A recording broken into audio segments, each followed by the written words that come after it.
So let's consider whether there will be any political fallout in Italy over this guilty verdict. We go live now to Rome, and James Walston, who is political analyst and professor at the American University in Rome, he joins us via Skype this evening. Ben rightly pointing out he's got two appeals on this case. This isn't a case that has excited the Italian media as much as it has excited the international media. On a political front, what does it mean?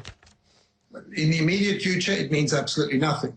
He and his supporters have all said that they're going to maintain their support, and they're part of the present government. There are Berlusconi ministers in the government, and that will continue.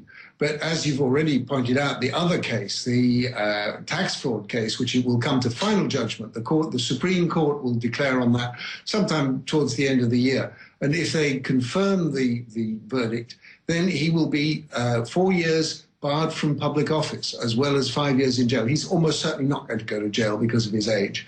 But the 4-year ban is desperate because he needs to be in office. He's a senator at the moment, and he wants to stay there because he wants to stay there to maintain control of his party, to maintain control of his economic interests, and because he likes being in power. So he's not going to give that up very easily. Liking being in power is one thing. Not needing to leave the political limelight is, of course, another. And Beppe Grillo, who runs the Five Star Movement and gained 25% of the vote earlier this year, has also got a conviction from, this is for manslaughter, which gives him a permanent bar from holding public office. It doesn't stop him from getting involved in Italian politics, though, does it?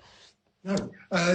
Grillo actually he was not barred from public office, but he said that he wouldn't stand for public office because of his conviction. Right, and that was part of his appeal as well. No, you can, of course, run a political party without being in Parliament. But Berlusconi is different. He has been around for 20 years almost, and he wants to be in the centre of power. He needs his position to look after his economic interests, and the centre-right needs him because otherwise they fall apart. They were disintegrating, and as your biographical clip showed before, he needed to come back at Christmas in order to bring the centre-right together. So it's a desperate need on both sides. Berlusconi needs the support of the centre-right, and they need him in order to keep together.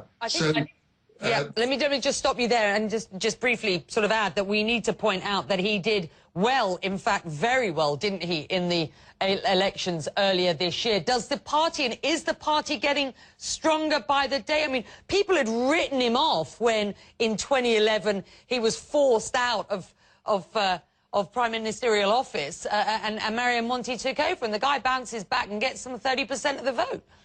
Absolutely. No, he did very well considering where he came from. But it was his 30%, just under, was 6 million votes less than he had in 2008. So it was not the great success that some of his supporters suggest. But he is still a power, and he will continue to be a power. He has enormous resources. He has an enormous appeal. He's a fighter. You put all of that together, and he's going to be around for as long as he wants to, unless the Supreme Court bars him from office. And even that's not going to be the end of the game, because he will have to go to the Senate. He's a senator at the moment, not a deputy. And the Senate itself is going to have to decide whether they throw him out. And that could also take months, maybe years. So we've got Berlusconi on the scene for a long time to come yet. Interesting. Good.